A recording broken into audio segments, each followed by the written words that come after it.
Welcome to the sixth session of Energy 101. My name is Kate Salamito, and I am the Experiential Learning Coordinator at the Irving Institute.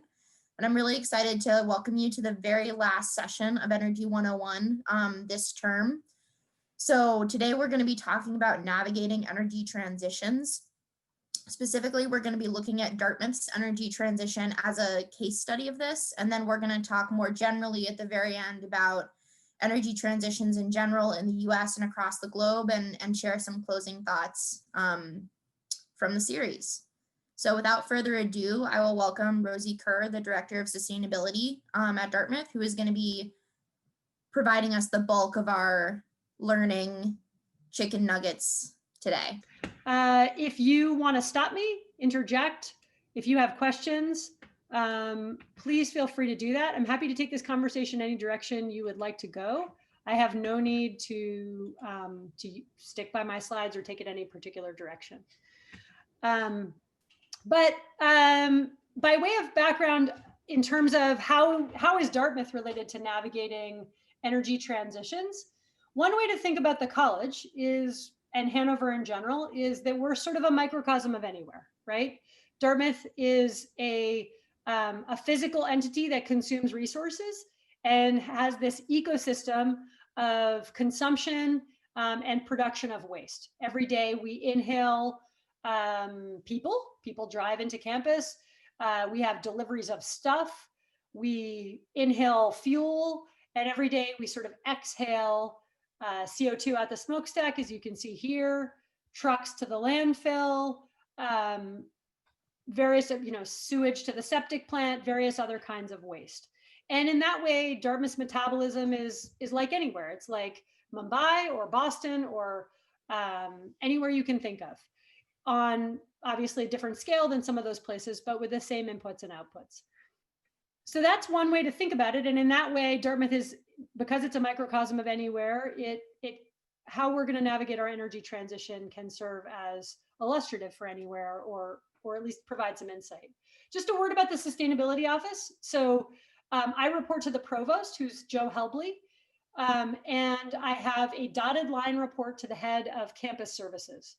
So the Sustainability Office at Dartmouth, which is fairly unique actually among our peers, sits kind of with 1 foot in operations and 1 foot in the student experience of sustainability inside and outside the classroom.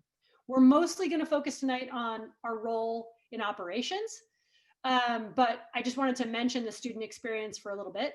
And our objective in sort of straddling these two areas is to help Dartmouth move to a position of leadership, not just in sustainability, but more broadly, disproportionately educating leaders. How do we equip those people to solve complex global problems such as climate change, or what kind of systems will provide energy in the future, et cetera, et cetera. Hey, so Rosi, in terms of the student, sorry. Could I ask a question? This is Henry Higgs. So you say this is fairly unique. So other Ivies don't have this, or what? I mean, I'd imagine a lot of colleges and universities are pushing towards sustainability, but what's unique about this? What's unique is my reporting structure. So almost all of our peers have a sustainability office in some form or shape, but very few. Essentially, when Dartmouth was contemplating the development of my position, the development of the sustainability office, they went to all of our peers in the Ivy Plus sustainability group and said, where should we put the sustainability office? Almost all of those peers report to campus services and have no connection to the curriculum or the teaching and research component of what their universities do, or they have to work upstream to have that connection. All of my peers said, you should situate it in the provost area so that it is directly tied to your mission, and it should have a connection to campus services, but it should serve the mission of the college primarily.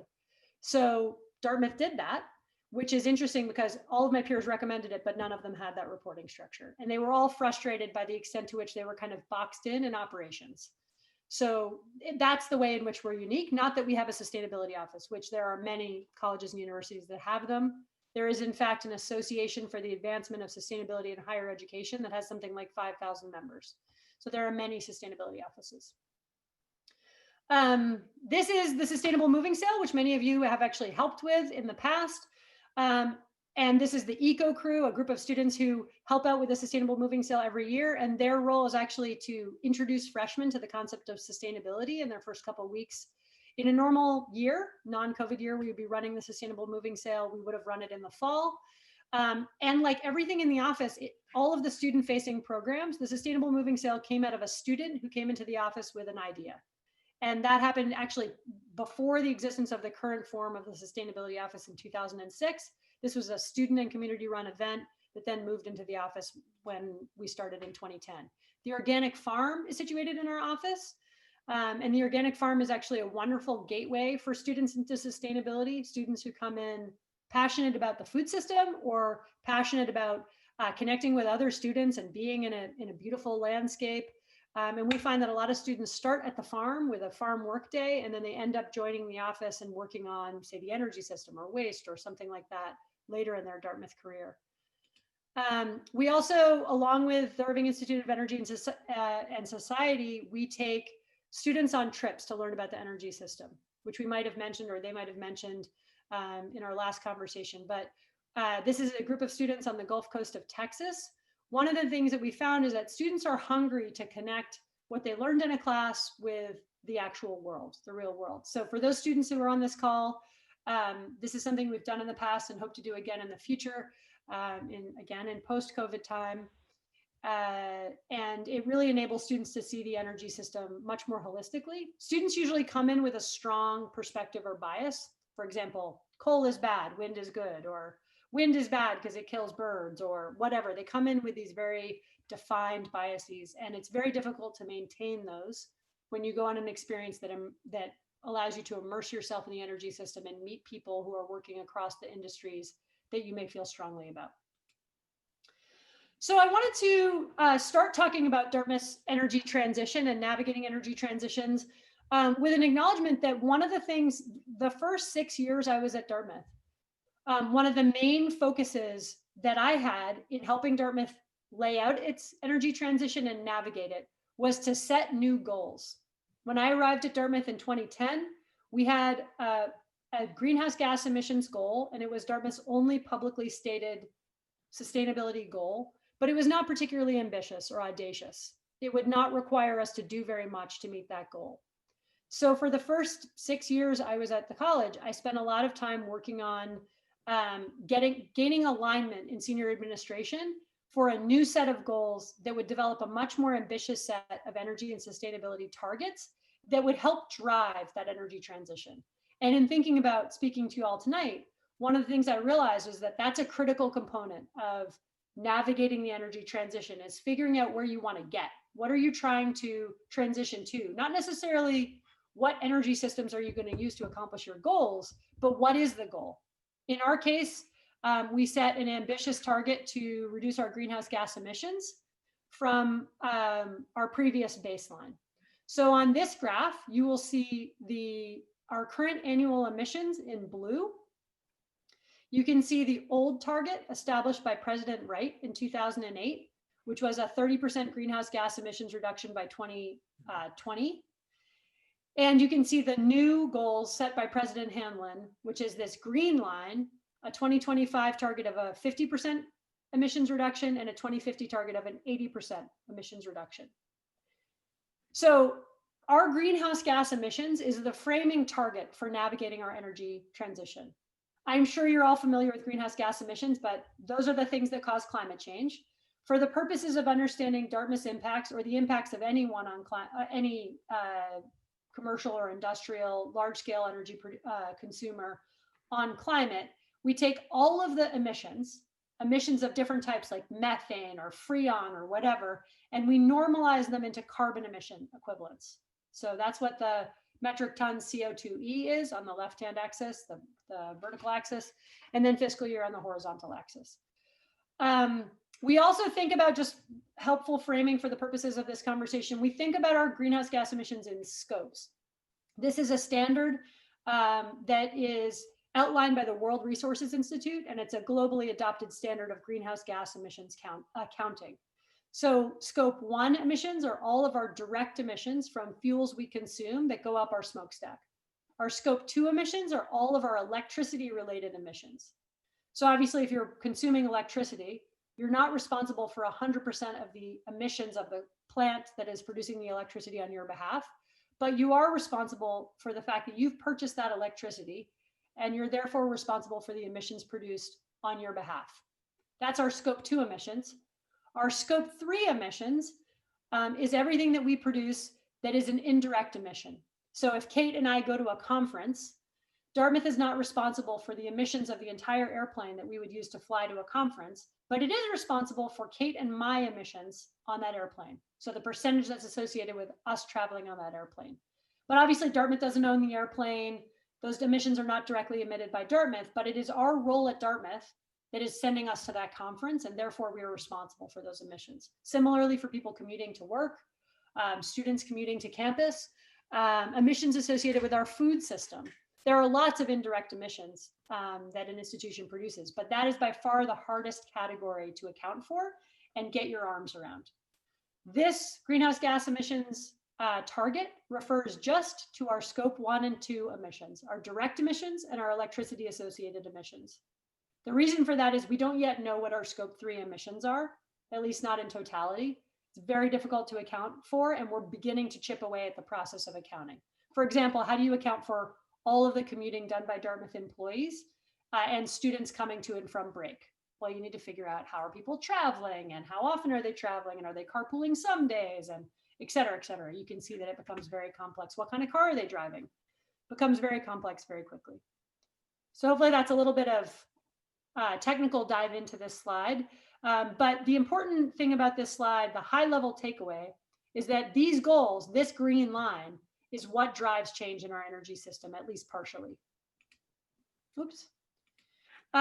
So the goals that we stated in 2017, that we adopted in 2017, were to not just to reduce our greenhouse gas emissions, but also explicitly to improve the energy efficiency of our distribution system. So there was a distribution efficiency goal.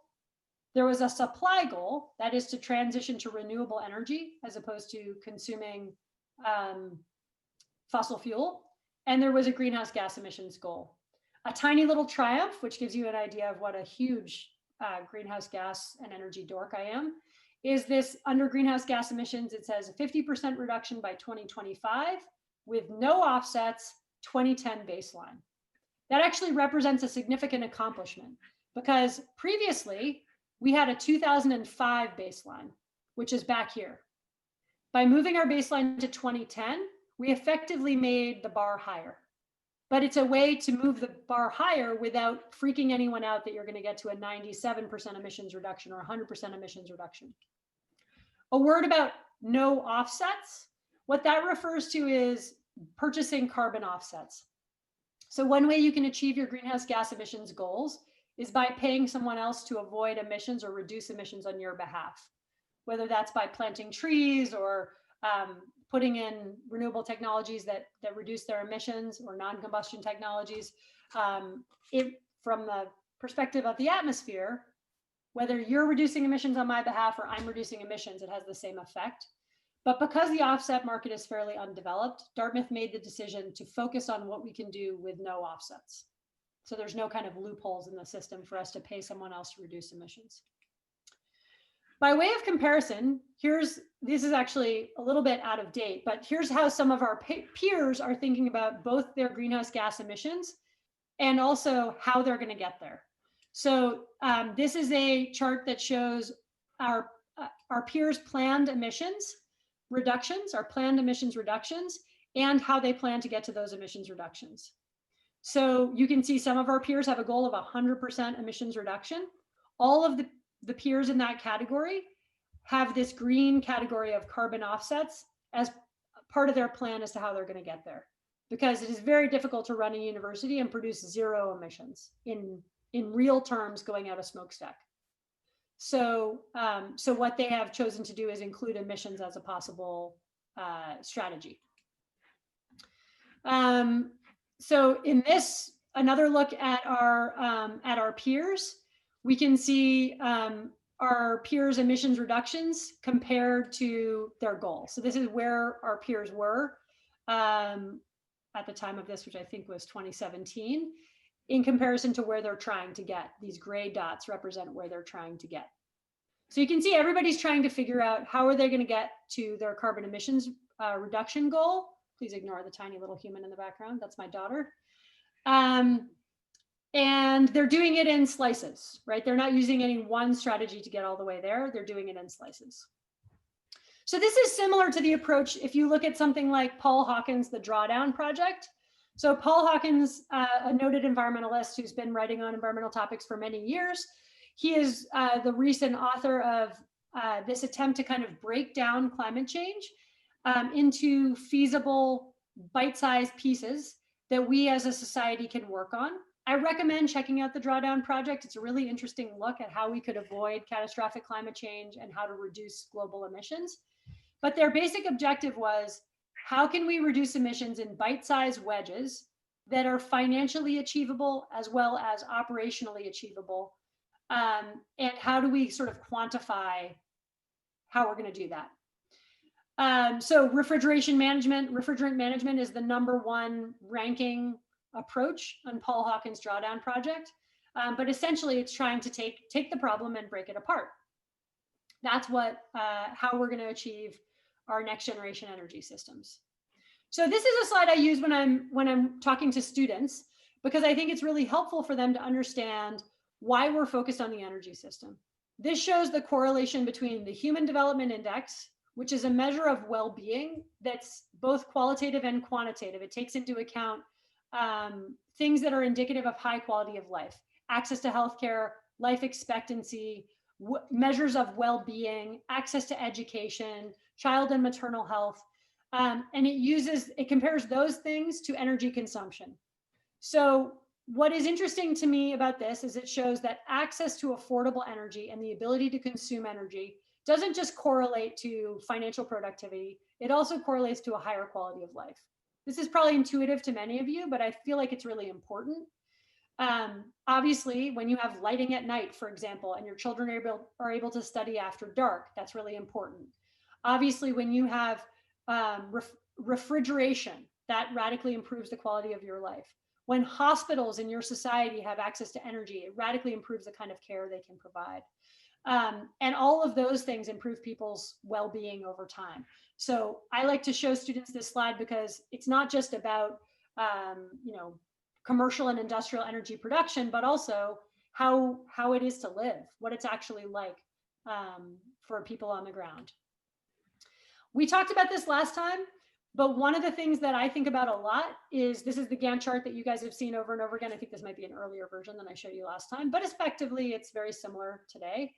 I also see this rejected energy, that is wasted energy in the system, as a huge opportunity in the United States. So if on the left we have all the source fuels, the whole middle is the United States economy, and on the right we have how those source fuels were consumed. You can see that 31% of the energy in the source fuels is providing energy services, and 66% of the energy in the source fuels is rejected. That is wasted somewhere along the system. So what that presents to me is, first of all, a huge symptom of the fact that energy has been cheap for much of the development of the United States. It was cheap and readily accessible, so we did not develop efficient systems. It also, to me, indicates a massive opportunity. And it's just crazy bonkers that 67% of the MMBTUs in our source fuels is rejected. It's just crazy. And again, what I say to students is that represents a massive opportunity. It's also true that energy use is growing over time and is projected to continue to grow. So all of those things together mean there's huge opportunity in the energy sector, both to transform well-being for the 2 billion people that don't have access to energy, and to do that in ways that improve efficiency in a huge growing market. I see that as pretty exciting. And for me, it's the reason that I sort of want to hang my weight on the energy lever as a transformative lever. Maybe I'll pause there and see if there's any questions. This is all sort of frame setting for a dive into Dartmouth. Any questions or thoughts? So I had a question I put in the chat, but I'll just ask it here. In your chart of the universities, I noticed that Cornell had a huge green bar of on-site renewable, and Dartmouth had the second biggest, and nobody else really had anything. What would those be? Is that the biomass that Dartmouth was going to have, and what's Cornell's idea there?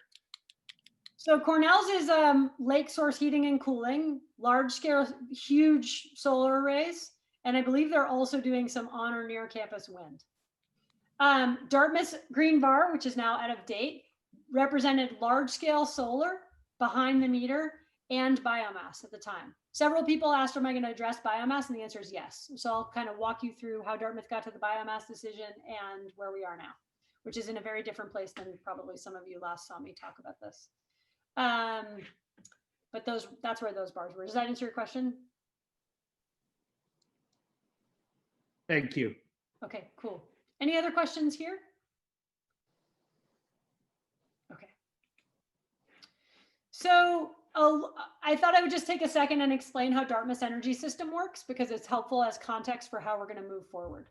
Dartmouth consumes energy basically in two principal ways. We consume electricity just like you do at your house or your parents' house. And we consume number 6 fuel oil, which we use to generate both steam and electricity. In terms of electricity, we buy it from the grid. There are 3 grid interconnects on Dartmouth's campus. So just like your home, somewhere there's something burning something or running water through a dam, generating electricity that's going into a transmission system, then into a distribution system, then coming to Dartmouth through one of 3 substations. We are also operating a on-site heating plant that is a cogen plant. So we are burning number 6 fuel oil in our plant, generating steam and electricity. That electricity represents about 1/4 of our total campus electricity consumption. So our heating plant, you guys are probably all familiar with it, is located behind what is now Topliff in Newham. This picture is from early on in the heating plant's development. It was built I think the building was built in the 1850s or 60s, and the heating plant was developed in the 1890s. What's interesting to me about it is you can see that it was peripheral to the campus in the 1890s when it was built, but it is no longer peripheral. It is now in the middle of downtown Hanover, surrounded by dorms and the Visual Arts Center and downtown Hanover. So it's kind of hemmed in on all sides by development. This is the men of Dartmouth in the late 1800s, early 1900s. Dartmouth's combined heating plant was really innovative, and Dartmouth students wanted to be there and work on it, and the access to electricity was innovative. So it was a really exciting thing.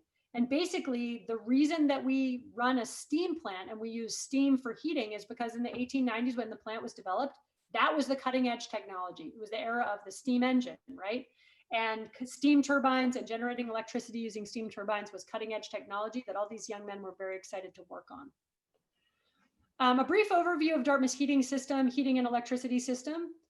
As I said, it was built in the 1890s. Originally, it burned coal, and it used cogeneration, that is the simultaneous generation of heat and electricity as a byproduct of that generation of heat. Started with 14 buildings and worked its way up to what it is now. Essentially, Dartmouth has done the same thing since 1890. In the 1920s, we switched from coal to liquid fuel, but more or less from 1890 to today, we burn stuff in a central plant. It generates heat, runs through back pressure turbines, and generates electricity. From 2008 until now, we've improved efficiency a lot, which I'll talk about, but more or less the heating plant is the same as it was. Another look at the heating plant. Number 6 fuel oil arrives on big trucks. We dump it into these big tanks. We pull it into our plant. We actually heat it to 220 degrees, pull it into our plant, use it to generate steam, and use that steam running through turbines to generate electricity, and then send that out as heat and electricity to our campus. This process is about 55 to 65% efficient. So about 55 to 65% of the MMBTUs that are in our source fuel, number 6 fuel oil, is rejected by the system. So better than the United States energy system, but not that awesome. If you think about a 55% rejection, that's not awesome. Can you really briefly, for folks who don't know, can you describe what number 6 fuel oil actually is? Sure. Number 6 fuel oil is essentially, it's bunker fuel is another term for it. It's heavy fuel oil. It's the stuff that's left after you distill everything else.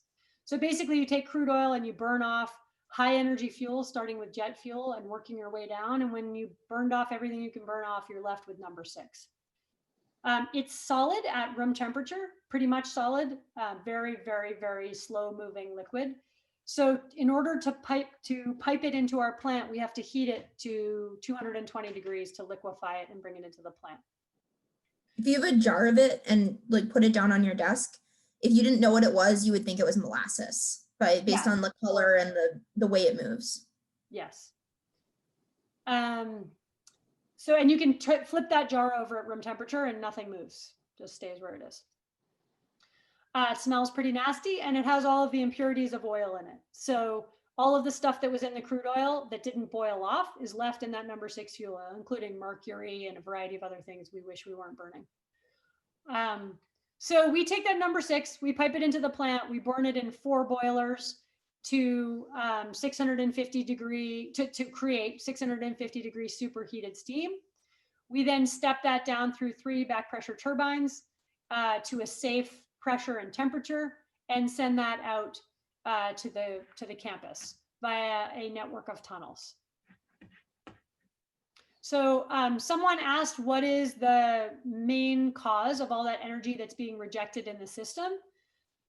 Inefficiency. A lot of that energy is rejected as thermal energy, as heat. And some of it is very difficult to recover. So I have no illusions that, you know, that 67% could be reduced to 0, but that 67% certainly could be reduced significantly. A lot of the heat that's being generated doesn't need to be generated. There's lots of examples of rejected heat that represent inefficiency that we are slowly phasing out. For example, an incandescent bulb produces an enormous amount of heat. An LED bulb produces very little heat, which is part of why it's so much more efficient, right? So part of that transition will be improvements in technology, but some of it is improvements in system design that, you know, the technologies already exist. We just have, because again, energy is fairly cheap as compared to other things in the US economy, we have not been careful about. So Dartmouth's current fuel mix looks like this if we're looking at our energy and electric system. I took our energy and electricity and I normalized it into MMBTUs, millions of British thermal units, and this pie chart is the result. So 72% of our energy, of our electricity and heating system is number 6 fuel oil, and 26% is grid electricity.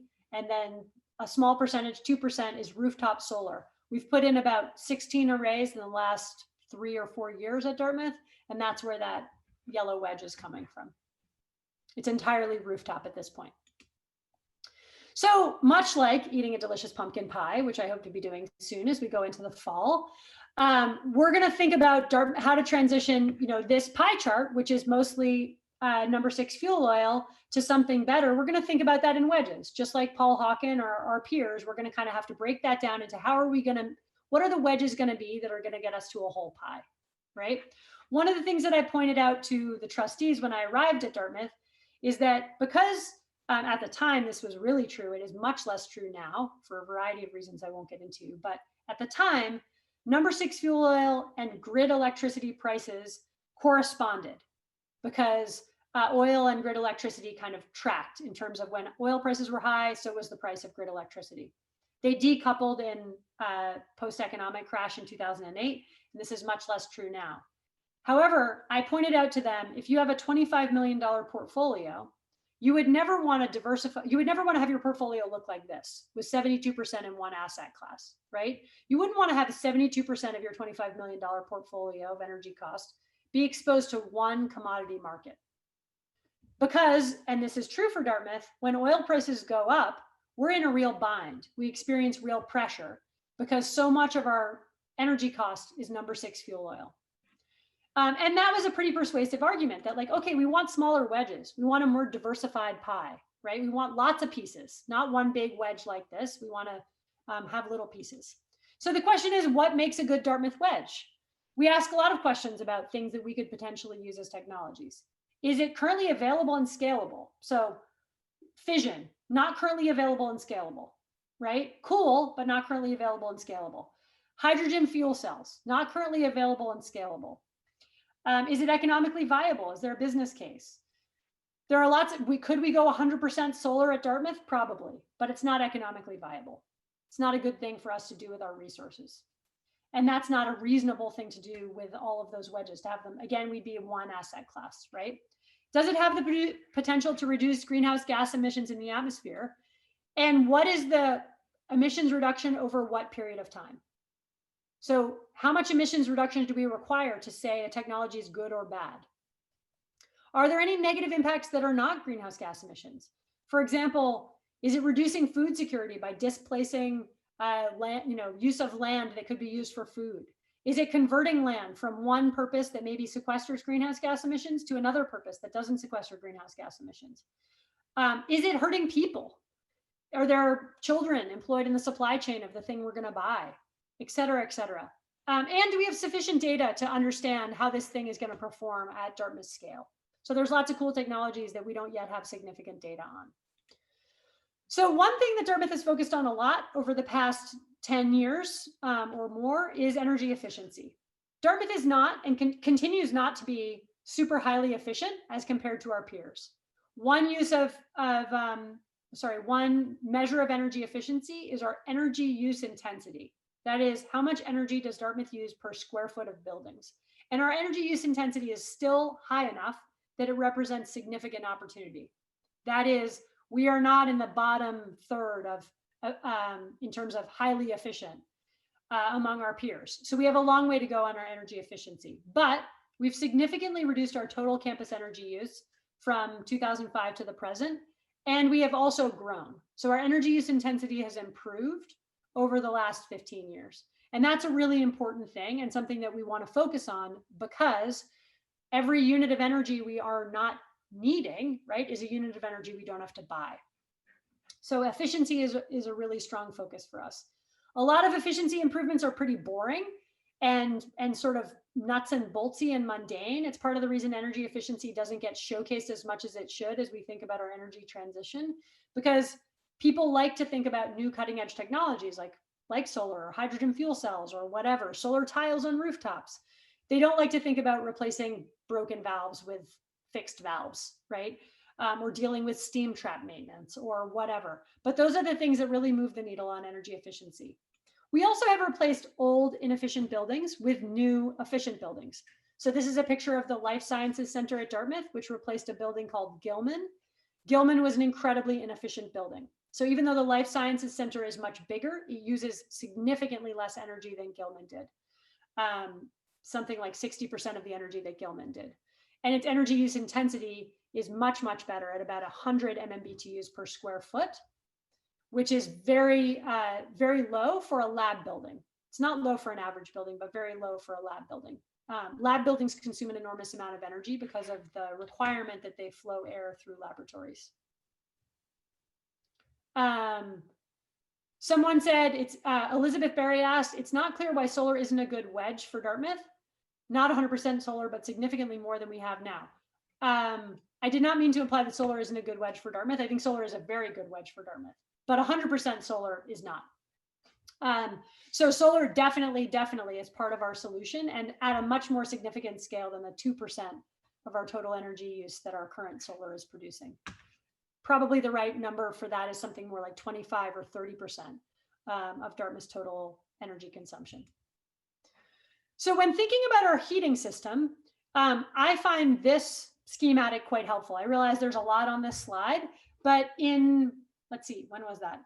A year and a half ago, a group of Dartmouth senior decision makers and Town of Hanover, members of the Sustainable Hanover Committee and the town manager and various others, went on a trip to Denmark. We went to Denmark because 99% of the buildings in Denmark are connected to central heating plants, just like Dartmouth. So the average home in Denmark does not have a furnace in the basement and a tank of oil or a wood stove or an air source heat pump or anything. It has a connection to a hot water network, and it is receiving its hot water from a centralized system. And Denmark has very aggressive greenhouse gas emissions goals and renewable energy goals. So we went to Denmark to understand how is Denmark thinking about transitioning its energy system to a low carbon future. And how is it navigating the energy transition? This picture is part of how Denmark is doing it. So on the left, you can see Denmark's legacy system, first generation central heating systems that were powered by coal waste or other fossil fuels. They used steam to distribute their heat, and they were high temperature and relatively low efficiency. That's what Denmark did from the 1880s to the 1930s. The second generation was transitioning to hot water systems, transitioning to combined heat and power, and adding in things like solar into the heating system. Large-scale solar hot water, for example. You can see that over time, the temperature level of the heating system is declining and the energy efficiency of the heating system is rising. So the systems are becoming more efficient over time and lower temperature over time. As you move a heating system, a centralized heating system, from high temperature to low temperature, more and more things become available to you as potential sources of heat or energy. So if your heating system is as low temperature hot water as possible, say 70 degrees C, you can start using all kinds of different heating sources. For example, heat pumps. You can use geothermal. You can use district heating that's getting waste heat out of things like, you could take a hockey rink and use the waste heat from that to provide heating to a different building, right? So there's all kinds of different ways to dump heat into the system. Also, when you have hot water system, you can decentralize that system very easily because you can dump hot water into the system at any point. Whereas when you have a steam system, because it's a high pressure, high temperature system, you can't dump steam into the system at any point. You really have a very limited number of terminuses where you can put steam into the system. So what Dartmouth is trying to figure out in terms of our heating system, which is a huge portion of our energy system, is how do we transition from the left side of this to the right side of this, skipping steps along the way as efficiently as possible, right? So this was very helpful for us in framing our energy system. And Dartmouth, Rosie, just to underline this, because I'm not sure that you were like really explicit in your previous statement, like we are in a first generation, like Dartmouth system is first generation. Sure, When yes, we we're visited over here Denmark, at this end. We're using steam in that way, very first generation. We're not using coal waste. We're using number 6 fuel oil, but similar bad stuff that we're burning. So we're way over here in first 1.1 generation heating system. And there are challenges to making this transition. So this is a map of Dartmouth campus showing how our buildings are currently heated. So one of the challenges, one of the stumbling blocks is Dartmouth has this sort of geological layering of architecture and infrastructure, right? Dartmouth wasn't built all at once. We have 5.5 million square feet today, but that 5.5 million square feet didn't spring from the earth yesterday, right? It came in dribs and drabs over time with new buildings being added, each in a different era, each with a different energy system potentially, each with different levels of insulation. Renovating one building at Dartmouth, you learn about renovating one building. You still have 196 to go, right? Each one different, designed with a different architect, et cetera. So currently, 40% of Dartmouth's buildings are all steam. So they have steam heating systems within the building, steam radiators, pipes to carry steam, et cetera, and they're tied to the campus steam system. 15% are all hot water, mostly our newer buildings. And 45% have some steam and some hot water. In order to use a hot water distribution system, which improves our efficiency and our flexibility greatly, we have to transition more of our buildings to a hot water heating system. And this isn't going to happen all at once. We have to do it over time. But it is a very necessary enabling step that not only immediately improves our efficiency, because distributing heat with hot water is much more efficient than distributing heat with steam, it also improves our options for how we're going to generate that hot water over time. So this is a very necessary first step. So let me just take a look at the questions. I think a couple have popped up. Bill Brown asked, in the pie wedge, electricity is not a fuel source, it's an energy transmission vehicle. If we only use electricity, we could contract for the mix of fuel sources that meets our desires. So I think, Bill, here you're advocating for the electrification of our system. I agree, it's an interesting proposition. Electrification of our heating system requires us to make this transition to hot water because it's very difficult to use electricity to generate heat until we have hot water as the medium we're using to distribute that heat. Using electricity to generate steam, for example, would be prohibitively expensive and inefficient. But you could use electricity and, for example, ground source heat pumps, geothermal, or air source heat pumps to generate heat once you're in a low temperature hot water system. So agreed. Rosie, could you talk briefly about like on-site generation as a resiliency measure for Dartmouth? Like, why don't we just install a ton of, air source heat pumps and call it a day? Sure. Well, there are a couple of reasons we don't do that. One is, so to Kate's point about resiliency, one of our requirements at Dartmouth is that we be able to keep our campus functioning at a level that meets the needs of life safety, for example, for 6 to 8 days. So we need to be able to provide energy heating for our campus, for example, in an 8-day supply interruption. So our current heating oil system allows us to store energy in the form of oil. We can have giant tanks of oil standing by in the middle of the winter so that if we have a power interruption, we're able to both generate some electricity using cogen and keep our campus warm, even if, as happened in most recently, I think the biggest supply interruption we experienced was in 1998. Some of you might remember 1997, 1998, there was a massive ice storm somewhere in that era that interrupted power to northern New England, including Hanover, for 2.5 or something weeks. And Dartmouth still had power and was heated during that time. We have the need to remain resilient because we have millions and millions of dollars of experiments happening at any given time, which are dependent on energy.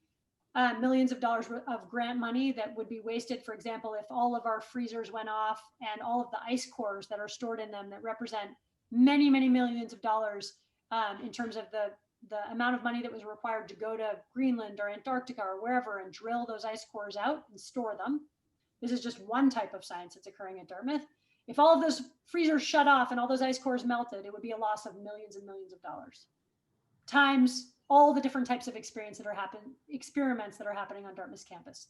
In addition, we house 3,100 at any given time undergraduates in living accommodations, and we can't let those undergraduates freeze to death either. So we need to be prepared at any moment to keep our campus running, even if it's February and it's -10, for a period of 8 days. If we switch to all electricity, we would find ourselves with either having to have enormous backup systems, which can be quite expensive, or exposed to the grid, right? And when the grid goes down, we go down. And that could be a real resiliency problem. So that's something that you don't necessarily have to have in your house that Dartmouth has to have. Another challenge is ensuring that our systems, could we switch to all air source heat pumps? No, or ground source heat pumps for that matter, because on the coldest days of the year, we would still need peaking heat. So even if we wanted to be 100% solar or 100% air source heat pumps or 100% ground source heat pumps, 100% anything, we probably couldn't do it because that technology would not get us all the way there. Does that answer your question, Kate? It does. And you have 5 minutes left. There are a few questions in the chat, but I think that it's your call about whether you want to forge ahead or not. Let's forge ahead briefly because several people asked about biomass and I want to get to that. So Great. One question we often get is like, what have you considered? Over the last 10 years, we've looked at a lot of options for heating our campus and providing electricity to our campus. This is an example of a technology we looked at that's being done in very few places in the world using eskers or aquifers as thermal batteries to provide heating and cooling to Dartmouth campus. We've looked at things like solar thermal. This is a solar thermal array in Denmark on a large scale. Could we use solar thermal, not solar photovoltaics, but solar thermal to provide heating? The answer is yes, but not 100% or probably feasibly more like something like 10 or 20% of our total heating demand. Could we use what Cornell does? This is Cornell's lake heating and cooling system. Really cool system. Unfortunately for us, and fortunately for Cornell, this works really well if you have a very deep lake with a strong, I think it's called a thermocline, right? Where there's a body of water underneath the ice in the winter that maintains a stable temperature that you can use as a thermal battery. Dartmouth has the Connecticut River, but the Connecticut River does not have anywhere near the same potential as a thermal battery. And there's lots of implications for pulling water out of a river, changing its temperature and putting water back in a river that make that complicated. But could it be part of our portfolio on a very small scale? Certainly. Thinking of examples of the Boathouse or Ledyard Canoe Club right down by the river, could we use the river as a potential thermal battery for those? Maybe. So one way to think about how we think about our options is we try to think about what are all the considerations. This is a made up matrix that I made up just to show you how we think about our, what our decision process might look like. We have to take all the things Dartmouth is thinking about in values and all the technologies and kind of run them through a matrix where we say, okay, what is the impact of this thing on our greenhouse gas emissions? What's its capital cost? What's its impact on operating costs? Is it feasible? What's the risk? What are the non-carbon impacts? Again, are people hurt in the manufacture of this thing? Are children employed? What are the economic benefits for our area? How does it impact Dartmouth's resiliency, that 8-day supply? And what are the supply chain impacts? That is, maybe it's low carbon here, but it takes a lot of carbon to make the thing. And that has an impact, right? That's something we care about. Again, I made this up, but I was trying to show like, what is the decision process and how do you think about these different things? Some of which are qualitative and difficult to compare, but still matter. So the first and most important thing we need to do is transition to hot water. This is one of my favorite pictures of one of Dartmouth's steam pipes buried below the ground. Obviously not very efficient and leaking an enormous amount of heat because it has melted the snow above it on a cold February day. So we have already begun the transition to hot water, to low temperature hot water around campus. And our plan, and pre-COVID, the plan was 7 years to make that transition. COVID is going to slow us down significantly because of the impacts on the financial impacts for the college in terms of how we make this transition. The transition to hot water is fabulously expensive. Converting all of those buildings and putting in a new distribution system is very, very expensive, on the order of $250 million or so to convert the campus. Improves our efficiency 20%, and as I said, gives us lots of good options for how we produce heat, but difficult. Just a quick look at some of our rooftop solar. We have more going in. A word about biomass. So we had talked about, one of the things that Dartmouth explored very deeply was, could we transition to something better than oil that we still burn, right? And originally, this is how we were thinking about it, right? We need a wedge that replaces our number 6 fuel oil, something we can burn that replaces our number 6 fuel oil, sort of a one-stop shop. When we were thinking in this manner, that leads you logically to something like biomass. Arguably, potentially better than number 6 fuel oil, lots to debate there, which I won't get into at this moment. Is it better in greenhouse gas emissions? That's a complex question. Many people say no, many people say yes. Is it better in all of the non-carbon impacts? Some people say yes, some people say no, certainly more local. But we were thinking about how do we take this big red wedge and transition to something better, right? Something better than oil. And when you're thinking about that, you go in the direction of a different form of combustion. I think what's been meaningful is over the last year and a half, we have transitioned from thinking about this to thinking, I'm just going to skip over, this was how much more efficient a biomass plant could be, which it arguably could be. But we have transitioned from that way of thinking to something that looks more like this. I made up these wedges, full transparency. These are not Dartmouth wedges. These are wedges I made up. But I think what's happened in Dartmouth's thinking, and it began with the IPCC report that came out around the time that we started talking publicly about biomass, was climate change is happening really fast. And we need to act much more quickly than we thought. This was an IPCC update. And in order to do that, we should be not investing any significant money, I'm going to come back to this, in new combustion technology. Because if we're burning anything, we're putting carbon in the atmosphere. So what we actually want is an energy system that is resilient, that is flexible, that is adaptable, and that quickly transitions us from more carbon to less carbon on a timescale that climate change needs us to do that. The concern with biomass is if we burn biomass, whether you believe it's better or you believe it's worse than fuel, number 6 fuel oil, if we invest $60 million in burning biomass, we're going to do that for 20 or 30 years. And if we do that, we're going to be putting carbon up into the atmosphere for 20 or 30 years, inarguably. And if we need to act on climate in the next 10 years, we shouldn't be investing 50 or $60 million in combusting anything. And that, I think, was a really formative moment when Dartmouth shifted from let's not invest in any new combustion, period, or try to minimize our investments in new combustion as much as we possibly can, and try to reduce our carbon emissions and make our grid as resilient as possible, our energy system as resilient as possible instead. So I think I'll stop there. Thank you so much, Rosi. And now I think it's time, Elizabeth, for us to hand it over to you to provide some framing and sort of like closing comments for this session and for this series as a whole. No, I just really want to thank Rosi and you, Kate, for putting together a really fun 101. And to all of you in the audience still, the 28 of you still online, you guys made it. This is it. And one of the things I really appreciate about this series is how we've tried to take energy from the big, the global, down to the small, the local. And I think ending with the Dartmouth story is the perfect place to end, because you see the tools that we've talked about all the way through, like the Sankey diagram and thinking about energy as an interrelated system, are really part and parcel of the story of the energy transition.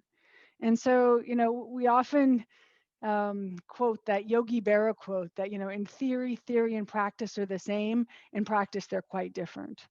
And I think these stories of energy transition, whether you're sitting in Houston or Hanover, really are ones that shape not only what is possible, but what is practical. And so, you know, as we think about energy transitions, as we think about responding to climate change, both reducing emissions, but also adapting our systems to a changing climate, it's these discussions happening everywhere. And the thing that I appreciate about practice is how hard it is. I mean, Rosi, how long have you been here now? 10 years. 10 years. And no one is as surprised by that as me. And really how hard it is. And so where you sit is so often where you stand in the system, whether you're working in the oil patch or whether you're working for a renewable company, whether you're someone who's just adjusting their thermostat, not actually getting the thermal comfort that you think you need, or more and more likely in this country can afford. And so the energy as a systems perspective is something we've really tried to emphasize as a theme through this course. John Jeffers did a super job of kind of putting this in the historical context of different energy supplies. But I think you can think about it even within the Dartmouth system. We're providing electricity, we're providing thermal comfort, we're ensuring that we have the energy necessary for running the laboratories and the classrooms and the dorms and everything else. You can think about it for our towns, our states, our regions, our countries around the world. And I also really appreciated, Rosi, about your mentioning of the Denmark system. We're trying to develop with the Irving Institute for Energy and Society energy experiential trips, like the ones Kate has led to the Gulf Coast that John Jeffers was a part of, also to Appalachia, but also international experiences. The first one that we had approved, not yet run because of COVID, was with the departments of Russia, government, and energy. And the next one we're going to propose is one in Scandinavia. This idea that by understanding energy in very different contexts, we hope to really be able to help the students be a little bit more critical in their thinking, not only about what happens, but what is possible. And so the critical infrastructure that energy is in our modern societies is something that we're all acutely aware of in a time where we stare at each other through screens. A little substation going underwater reduces not only the electricity to keep your refrigerator on, but also your communications infrastructures. And so as we go forward in this energy journey, we're thrilled that you're now part of our energy family. And we look forward and invite you to all of our events, current and future, and just want to really thank you. There'll be a survey, a follow-up, and a focus group where we'll be asking for your opinion of how we make this better. This is our first time running this series online. And one of the things that I've really appreciated is the reach and how many people were from really all over the country. I know the time is hard for people in Europe or in Asia right now, but it's just been really super to be able to get to know you over these past weeks, hear your questions and concerns, and really have you become part of our energy conversations here at Dartmouth. So thank you very much, everybody, for participating. Thank you, Kate, for really working hard to sit here every week and make sure we're having exciting conversations, and Rosie for your help these last couple of sessions. So there's two non-competing goals from Bill Brown: carbon-free, neutral, and resiliency. If we burn, maybe Yeah. we can read. I agree. They're not necessarily competing goals. I mean, my answer was to the previous question of should we transition to hydrogen? And I think the answer is like maybe, but we want to be doing that in a way that's more resilient. So I don't think that carbon free or neutral and resiliency are competing goals. In fact, I think they can be very compatible. And one of the quizzes that we often do, with students in this topic is, back to the annual energy outlook from 2000. And the amount of wind they projected for us to build in the country between the year 2000 and 2020 was about 850 megawatts. And that was driven by cost. The actual number we built is closer to 90,000 megawatts. And so we, the experts, were wrong by 2 orders of magnitude in terms of how that technology, large-scale wind, would deploy in this country. And what I've appreciated in my research is it isn't just the wind turbines that have been deployed, but it's also a change in siting regulations in different states, in the way the grid operates and allows wind to bid into markets and be curtailed automatically through advances in control systems, advances in weather monitoring technology that allows better predictions of wind. And you see really different stories in different parts of the country. The Midwest and Texas having lots of wind online. Here in New England, lots of protests against any kind of renewable energy project going forward. And so where you sit is so often where you stand in this energy landscape. And these stories are also a big part of what we're going for as well. And just everybody, thank you very much for participating. Kate will be sending you, I think, right, the Yep. evaluation. There'll be a short but sweet survey that will go out first thing tomorrow morning. And we will ask those of you who are interested to participate in a focus group. So that's totally optional. But if you want to talk with someone one-on-one about your experiences with Energy 101, we will put you in a drawing for a $25 gift card for a local bookstore of your choice. So if you're interested in that, and if you want to help us out, that would be really appreciated. I realize there are probably plenty more questions that people would love to throw in the chat or ask our experts. We are out of time. So if you have any outstanding queries, please just send them along to me. You have my email, or send them to the Irving Institute email, and we'll hope to answer your questions to your satisfaction. I would share upcoming events, but my computer crashed halfway through this and had to switch it out. So please check out our website for upcoming events. We've got some awesome ones, both in our deck lunches and in our new energy series. If you're a student, upcoming deadline for mini grants is November 2nd. That's all I can remember off the top of my head. Thank you so much, everyone, for coming tonight. We really have appreciated you over these past few weeks, and be well.